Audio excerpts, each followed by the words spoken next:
सबूत किस चीज़ का चाहिए? सबूत तो इसके अंदर किसी का चाहिए ही नहीं है।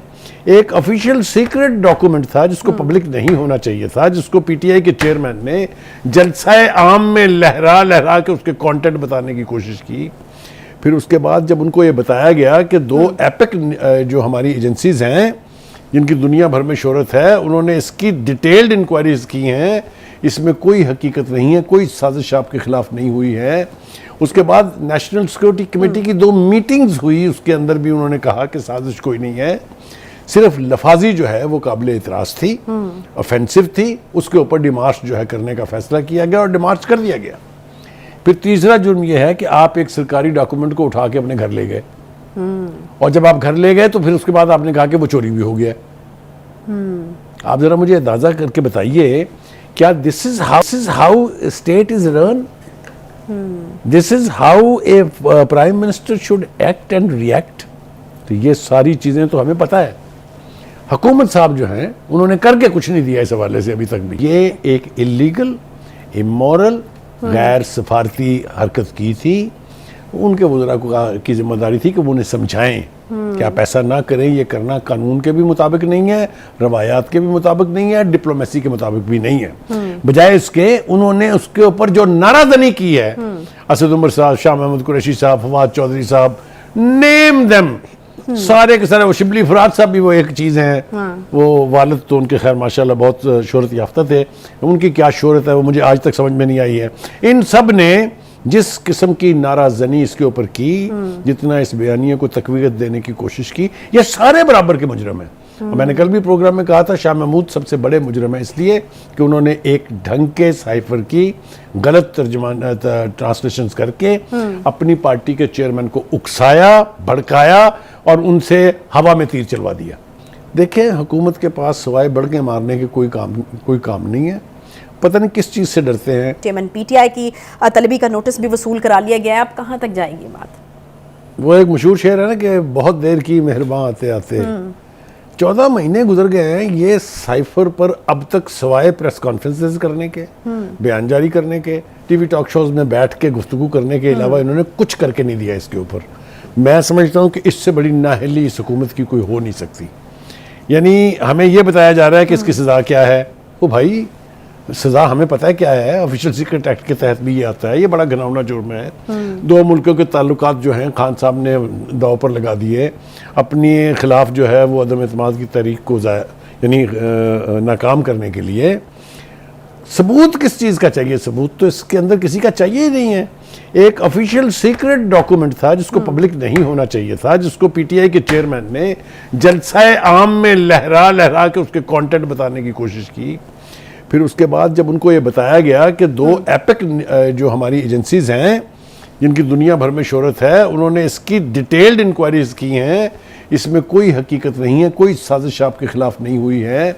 उसके बाद नेशनल सिक्योरिटी कमेटी की 2 मीटिंग्स हुई, उसके अंदर भी उन्होंने कहा कि साजिश कोई नहीं है, सिर्फ लफाजी जो है वो काबिल इतराज़ थी, ऑफेंसिव थी, उसके ऊपर डिमार्च जो है करने का फैसला किया गया और डिमार्च कर दिया गया। इसके बाद तो ये मामला बिल्कुल क्लियर था कि एक ऐसा डॉक्यूमेंट जो फॉरेन ऑफिस की कस्टडी में होना चाहिए था, जिसकी कापियाँ 5 अहम लोगों को जाती हैं, हमने कल भी बताया था, और उसको कभी पब्लिक नहीं किया जाता। ये दोनों जुर्म तो अपनी जगह हैं। फिर तीसरा जुर्म ये है कि आप एक सरकारी डॉक्यूमेंट को उठा के अपने घर ले गए, और जब आप घर ले गए तो फिर उसके बाद आपने कहा कि वो चोरी भी हो गया। आप जरा मुझे अंदाजा करके बताइए, क्या this is how state is run? This is how a prime minister should act and react? तो ये सारी चीजें तो हमें पता है। हुकूमत साहब जो हैं उन्होंने करके कुछ नहीं दिया इस हवाले से अभी तक भी। अभी भी ये जो एफआईए की तरफ से जो इनिशिएटिव आया है, इसके ऊपर भी हम बात करेंगे तफसील के साथ।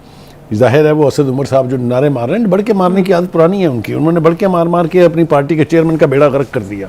नहीं तो 4-5 कुछ करने की वजह क्या है भाई साहब? हुकूमत तो मेरे ख्याल में सबसे ज्यादा नहीं, उसका तो मातम हम कर रहे हैं, मुझे दूसरों को भी कर लेने देना थोड़ा सा। हुकूमत की तो का मातम तो हम कर रहे हैं, वो तो सबसे ज्यादा इफेक्टिव। देखिए, सबसे बड़ी बात यह है कि जब हजरत साहब ने ये एक इलीगल, इमोरल, गैर सफारती हरकत की थी, उनके वज़रा की जिम्मेदारी थी कि वो उन्हें समझाएं कि आप ऐसा ना करें, ये करना कानून के भी मुताबिक नहीं है, रवायात के भी मुताबिक नहीं है, डिप्लोमेसी के मुताबिक भी नहीं है। बजाय इसके उन्होंने उसके ऊपर जो नाराजनी की है, असद उमर साहब, शाह महमूद कुरैशी साहब, फवाद चौधरी साहब, नेम देम, सारे के सारे, वो शिबली फराद साहब भी वो एक चीज़ हैं। वो वालिद तो उनके खैर माशाल्लाह बहुत शोहरत याफ्ता थे, उनकी क्या शोहरत है वो मुझे आज तक समझ में नहीं आई है। इन सब ने जिस किस्म की नाराजनी इसके ऊपर की, जितना इस बयानिए को तकवीत देने की कोशिश की, ये सारे बराबर के मुजरम हैं। मैंने कल भी प्रोग्राम में कहा था शाह महमूद सबसे बड़े मुजरम है इसलिए कि उन्होंने एक ढंग के साइफर की गलत ट्रांसलेशंस करके अपनी पार्टी के चेयरमैन को उकसाया, भड़काया और उनसे हवा में तीर चलवा दिया। नहीं तो ये कन्फेस करने वाले हैं वो जाके 24 अच्छा, अब हमारे जो ब्यूरो चीफ है ना जी इस्लामाबाद में सिटी 42 ग्रुप के इब्राहिम राजा साहब, अच्छा, उनकी एक्सेस है, वो अक्सर अहम इश्यूज के ऊपर ना स्टेट डिपार्टमेंट से बराह रास्त रब्ता कर लेते हैं। अच्छा, तो उन्होंने रब्ता किया, फिर उन्होंने कहा जी बताएं इसके ऊपर। उन्होंने कहा जी हम कोई दर्जनों बार कह चुके हैं कि this cipher thing is nothing but absolute nonsense, there was no reality in it, there was no truth in it. और दूसरी बात यह है कि हम कभी भी किसी मुल्क के अंदरूनी मामलात में मदाखलत नहीं करते। ये तो चलिए हो गया, एक ये तरीकाकार भी यही है कि आप इतनी बड़ी हुकूमत से जो सुपर पावर है उसके सही जो कंसर्न डिपार्टमेंट है उनसे रिएक्शन देते हैं। और इस मामले में हमारे इब्राहिम राजा साहब जो है इनकी शोहरत बड़ी अच्छी है, तो वो तो पॉइंट ऑफ व्यू आ गया। अमरीका बेपनाह ब्रीफिंग्स में इन सवालात के ऊपर ये जो आजम खान साहब हैं उनके इस कन्फेशन के बाद लिया है जी, लेटेस्ट है, बिल्कुल आज की ये डेवलपमेंट है, आज का ही ये उनका अमेरिकन स्टेट डिपार्टमेंट का रिस्पॉन्स भी है। देखिए ये जो आजम खान साहब का इतराफी बयान है उसके बाद से सिचुएशन रेडिकली बदल गई है, क्योंकि आजम खान साहब उस पूरे एपिसोड के एक रुकन थे, बहुत अहम। हाँ। याद होगा आपको, हमने कल भी याद कराया था अपने नाज़रीन को, वो जो एक वीडियो लीक हुई थी, ऑडियो लीक हुई थी, तो उसके अंदर खान साहब और आजम खान साहब दोनों जो हैं मिलके जिस तरीके से इसको ट्विस्ट करने की बातें कर रहे थे, अगर वही शख्स बयान दे रहा है कि नहीं जनाब ये तो सारा ड्रामा था, तो हमने झूठ गढ़ा था, तो उसके बाद कौन से सबूत की ज़रूरत रह जाती है, ये होगी एक बात। दूसरी बात यह है कि वापस आऊँगा मैं हुकूमत की तरफ। देखें, हुकूमत के पास सवाए बढ़ के मारने के कोई काम नहीं है। पता नहीं किस चीज़ से डरते हैं। एक तो उनको ये एहतमाल है कि हम कोई भी इनिशिएटिव लेंगे अदालतों में जाके उसका पट्टा बैठ जाना है। ये होता भी रहा है अब तक, इसमें कोई दो राय नहीं है। आपको पता ही है ना, आप मेरी बात से इत्तेफाक तो कर लेती हैं कभी कभी ना, कहीं ये वाला खौफ उनको तो नहीं है कि वो अपने सर नहीं लेना चाहते। हाँ देखें, सर तो लेना पड़ेगा, अगर सर नहीं लेना पड़ेंगे तो वो सर पे चढ़ जाएगा, इनको पता नहीं है ये। नहीं तो ये तो करके वो दिखा चुके हैं, ये उनको करके दिखाना पड़ेगा। ये बड़ी अनफॉर्चुनेट बात है, इसलिए कि इसके गहराई में अगर आप जाएं तो इससे दो बड़े ममालिक जो हैं उनकी पॉलिसीज का ताल्लुक था।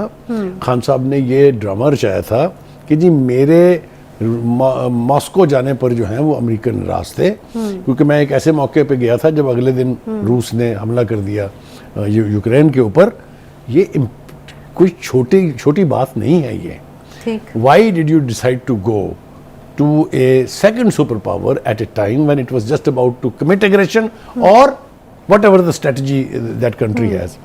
फिर अगर आप चले गए थे तो फिर आपको अपनी तबाही जो हो रही थी, आपकी जो आपके खिलाफ वोट ऑफ नो कॉन्फिडेंस आ रही थी, उसके लिए इसको डिफेंस नहीं बनाना चाहिए था।